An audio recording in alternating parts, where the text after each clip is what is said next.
This short video will serve as an introduction to Daoism, sometimes often spelled also as with a T, or Taoism. It is the way of harmony and power and immortality. Daoism's legendary beginnings as a concrete philosophy within China begins with a figure who is known as Laozi. It is not known whether he lived or not. This Chinese word literally means old master or old teacher. But it's according to the legends that were, or the writings that were written about him hundreds of years after he supposedly lived. He would have lived in the 6th century, although it's possible he may have lived closer to the 3rd or 4th century BCE. So either anywhere between the 6th and 3rd century BCE. And it does not know whether he truly lived. It may have been many individuals, or a handful or a group of individuals who were these together collectively. This person, Laozi. Laozi in the Chinese nouns don't explicitly differentiate between plural and singular. So this word Laozi could have meant just as well the old master, or the old masters, or the old teachers. So multiple people that together and either working individually and or in conversation produced the first concrete book that really makes explicit this philosophy in some detail. That is the Dao de Jing, sometimes spelled with a T instead of a D, right? And sometimes, so the J, you have this CH, but Dao de Jing is somewhat the pronunciation, although I'm definitely not fluent in Chinese. So it is said that this man Laozi worked as an archivist within government spheres, government ministries in northeast China 2,500 years ago, and he got tired of civilized society at some point, and at about age 160, according to legends, he decided to retire into the mountains.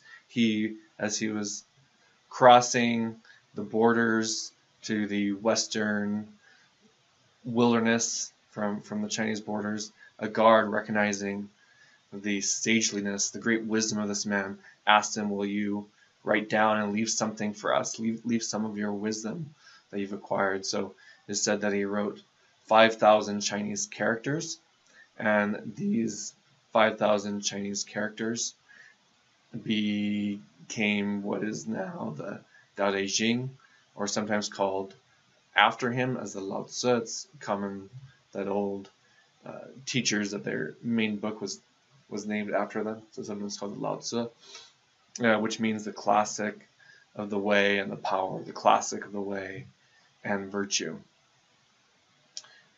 Another figure who is said to have elaborated on this philosophy 100, 200 years after Laozi is another philosopher named Zhuangzi, whose principal book is called the Zhuangzi, who elaborates and gives interesting and funny and witty stories to try to explain what this Tao philosophy actually is. So Laozi left this 5,000 character book, according to the legends, and before he rode off into the wilderness. It said he rode off on a water buffalo, and this book has characters that seem to be very concentrated with meaning that's very difficult to translate. Indeed, there's at least a couple hundred translations into English of this book. There are also a couple hundred in-depth commentaries in Chinese on the meaning of this book. It's fairly short. You can read it in the afternoon, the entirety of this book. Download a translation, or better yet, download a couple or a few translations, or there's some websites that you can put together multiple translations side by side. You can go to Starbucks, or better yet, Macy's coffee shop, and have your laptop, or buy a copy of the book at Barnes and Nobles, or rent a copy from Klein Library, or whatever your home library is, and you can read it within an hour or two. The entirety, though, if you want to get really into it, you'll probably have to stop and read it again, really sit and meditate. What in the world is this saying? So it's often good to read a number of translations side by side. So we can see the difficulty in translating and looking at these three translations side by side, how each gives a little bit different nuance and meaning of what the Chinese characters may or may not be saying. This first one, of the first line, Dao that can be described is not the universal and eternal Dao. So this one actually translates Dao as way, and it says, a way can be shown, it is not the constant way. So universal and eternal becomes constant. The Dao gets the translation. The Dao that is voiced is no longer that of eternal Dao. So this one and this one all seem to be getting at once it is described, once it is voiced, once it is attempted to be shown, it is no longer that thing. It is no longer this thing that we call the Dao. Name that can be named is not the universal and eternal name. A name can be named, is not the constant name. The name that has been written is no longer that of eternal name. Okay, so elaborating on that idea. The beginning of heaven and earth is nameless. This one, the nameless is the embryo of heaven and earth. Okay, so beginning becomes embryo. Okay. The nameless is the beginning of the cosmic universe. Okay. Heaven and earth become the cosmic universe here. The mother of everything is naming. The named is the mother of the myriad beings. Okay, so everything becomes myriad beings. This one becomes myriad creatures. The named is the mother of the myriad creatures. So we have mother in all three translations. So what is this thing? It's called the way. But once we attempt to describe it, it's no longer that way. And once its name is no longer that thing. But it is the beginning and embryo of heaven and earth, or everything, or the cosmic universe. It is the mother of the myriad of things. It produces the myriad of things, the everything. So we have this challenge whenever someone gives a lecture or makes us part of a world religions or philosophy class or humanities class to try to describe something that once we use words and vocalizations to try to describe, it's actually lost, right? The Tao described in words is not the real Tao. Words cannot describe it. Nameless, it is the source of creation. Named is the mother of all things. Okay? And this point is emphasized on the irony of trying to describe in words, even the Dao de Jing itself, this classical philosophical text that attempts to name what this is. One who knows does not speak. One who speaks does not know. So I'll be using quite a few words to try to speak about this thing. So obviously you'll know whether I actually know anything about this from this quote from the Dao de Jing. Okay, so what is this Dao thing that we're trying to get at? Well, these two Chinese paintings seem to give a sense of the inspiration of the Dao way or path. So for many religious people, their encounter with nature, the majesty of nature, the power of nature, the beauty of nature, the complex nuances and patterns of nature, seeing this, getting a sense of this, gives them the feeling that, oh, there must be some transcendent being, some transcendent intelligent being, some transcendent intelligent, beautiful and intelligent being who is the foundation, the creator, the organizer, the manager of all things in nature. This being often referred to as God, or as a godlike being in the different religious traditions. In Daoism, there isn't really any sort of outside being who made everything, who is an intelligent that manages everything, is a being that you can appeal to, that stands outside of the nature itself. The Tao is in, of, and with everything itself. It is that thing. You get a sense of the beauty, the power, the energy, the patterns of nature. That is the Tao itself.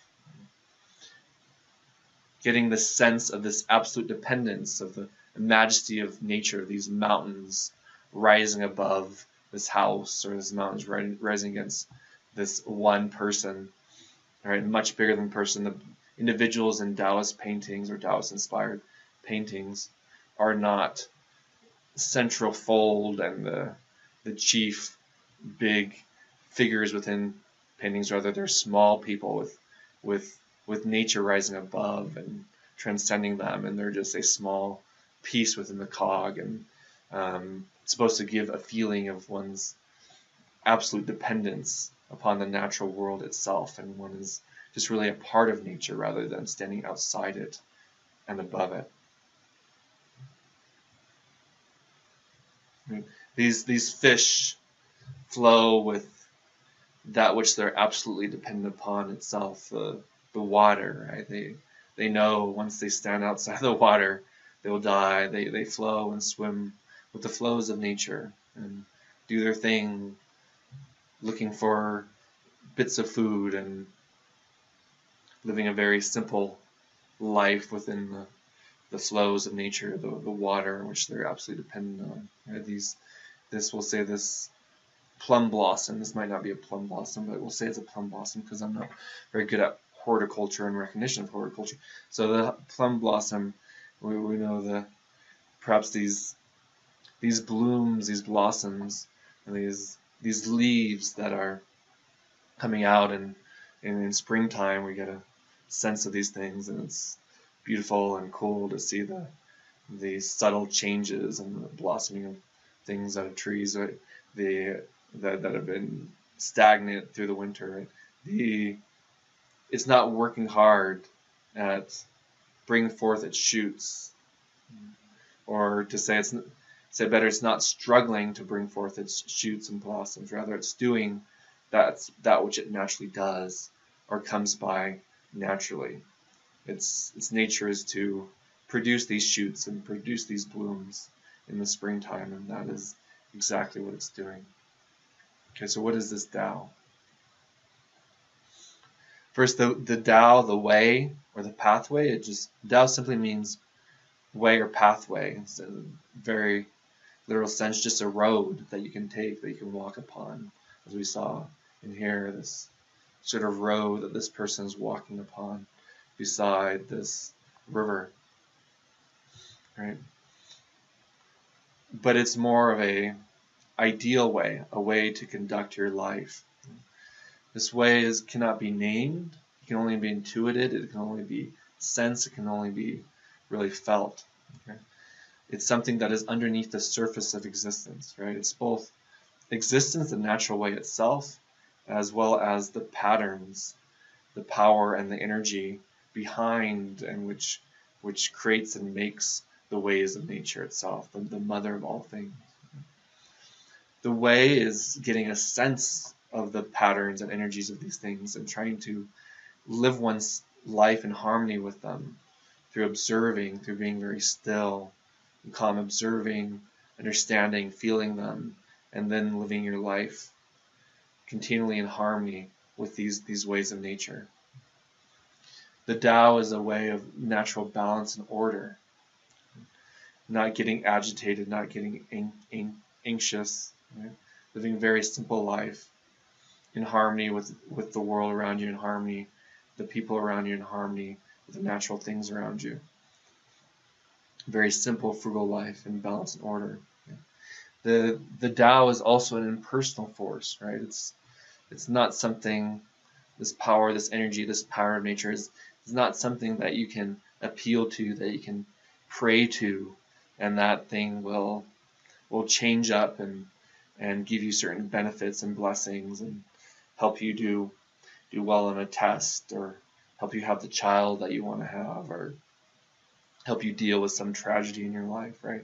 The Tao does not modify itself or modify the world around you in accord with your wants and desires. It's not a personal being in this way, not this God being that you can appeal to, right? It does what it does. It is what it is. And the most you can do is stop, be still, meditate upon it. Try to understand it, try to get a feel for it in this way. And then have a life that's fulfilling, a life that's significant, a life that's happy and joyous, a life at peace, a life free of anxiety and anxiousness, through just living in harmony with this way. This way can also be said to be the beginning or the mother of all things, but is also the way and process, the way it changes, the way it transmutes, the way one thing moves into another thing.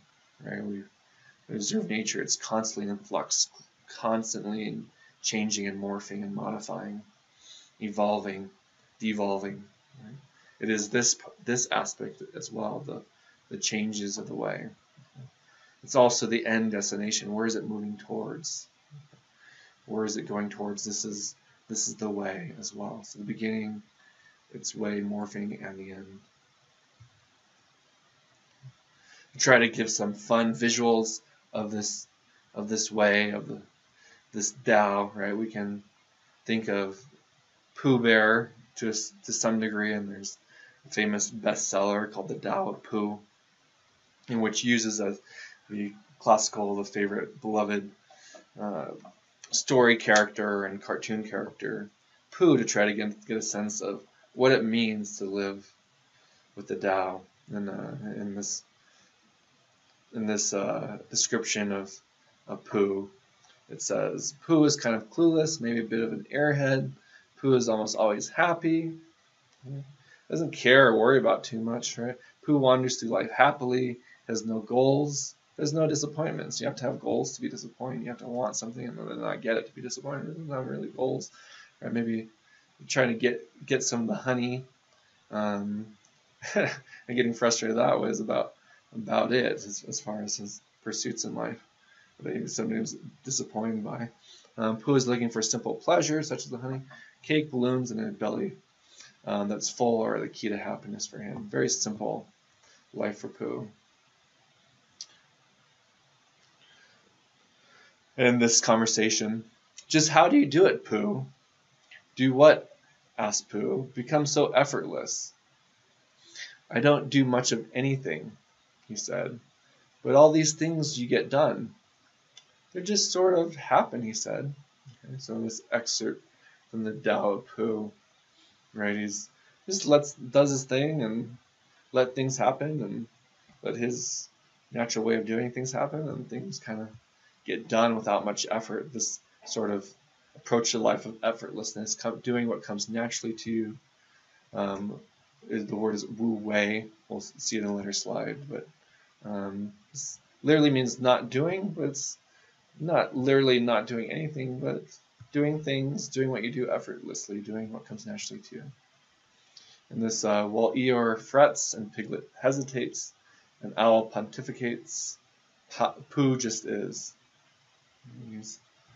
He's not worrisome and hesitating like Piglet, or fretting about like Eeyore about woe with me, my life sucks, or the Owl pushing his views upon others through his pontification. This is the way of us professors. We like to be like Owl and pontificate and tell our views. Pooh just doesn't say a whole lot. Perhaps with his few words, he says a lot, though, something I'm not very good at doing, as you can see, right? Perhaps Elsa in our favorite children's movie is trying to apply something of Daoism to her life in a famous song that Disney loves so much. They decided to create a whole movie around this lovely song, Let It Go, Let It Flow. She's no longer trying to restrict the natural way she is, but being able to manipulate the nature around her and create ice and ice things. And finally she decides to retire to the mountains and do her thing that comes naturally, creating cool structures and sculptures and beings out of snow and ice. And that's what she does, and this kind of retirement into the mountains and living one with nature that Elsa finally decides to pursue is perhaps a bit of the way of the Taoist sage or the Taoist wise person. We can also think of the Tao in these sort of pictures, and the Beach Boys song, "Catch a wave and you're sitting on top of the world," boom, boom, boom, boom. Or this sort of go with the flows of the world around you, right? The most talented surfers usually do not, the first time they attempt to ride in a wave, they're not able to get on the board. The wave crushes them, and they get sink to the water real quick, and it's very difficult. It takes many weeks, months, years of practice of observing the ebb and flow of waves, how waves typically move about and flow and change and curl. Right? They have to observe these typical patterns, and then once they are able to observe it well enough to catch a wave at the right time, they're continually observing it and knowing and moving and modifying their body in subtle ways to stay balanced and stay up on the board and shift it and move in a way to continue along the wave and to continue to flow upon it, right? So there's the effortlessness of Wu Wei, of going with the flow of nature, takes quite a bit of being still and observing and even effort in a sense to know and understand the natural flows of the world around you so you can move in harmony with them. But perhaps a nicer way to go with the flows of nature is just sort of this metaphor of one on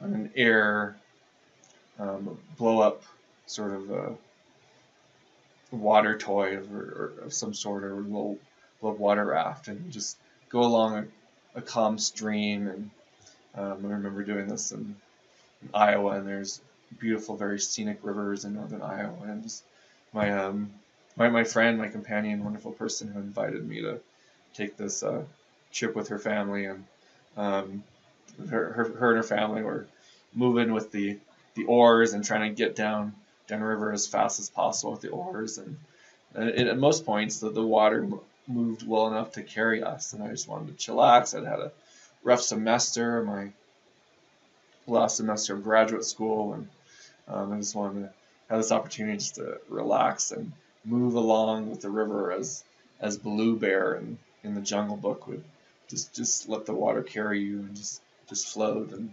And this sort of effortless going with the flows of the river, going with the flows of life. This is the way of Tao. And so we have this term Wu Wei, which literally means no action or non-action. This idea of living a very simple, frugal life and not having big goals, big aspirations, right? Just being content with the simple things of life, being quiet, being still, being open and receptive, right? Letting the natural world carry you, and your natural heart carry you. It's a way of observation instead of analysis or analyzation, not breaking things apart or really looking at the intricacies and how they all fit together, but it's rather more of an intuitive sense of how the world is and changes and flows and moves, and it's this sort of way. So effortless action doesn't mean doing nothing literally, but doing things that come naturally to you. Okay? trying to find the way of doing things that is simple and directly to its goal and to its completion, right? This way of flow, which the psychologist Csikszentmihalyi popularized, and you can read articles online and wonderful books on this idea of flow, but by getting kind of in a zone with what you're doing, okay, by really getting in a place where you do it and you see it and you become it, and you're at one with what you're doing, and so it comes easy and naturally. It's a way of non-interference, okay, not going against the grain, not pushing against forces that are coming at you, right, moving along with the river. Letting things be, take their natural course, letting people be and take their natural course. It's also a way of spontaneity, right? And it's the world flowing within you and with you, and your heart will sometimes move you to be very spontaneous, doing things that you perhaps don't typically do, because what is typical about you, it's hard to say when you're don't have any sort of complete identity or way that you're completely attached to, right? It's a way similar to Zen Buddhism, where you let things be, and what happens and be sometimes is very spontaneous. These energies and almost impulses, if you will, okay, that take hold of you and make you do things and have you do things that are different than what might be customary, both for you and both socially. Okay? Being different is fine.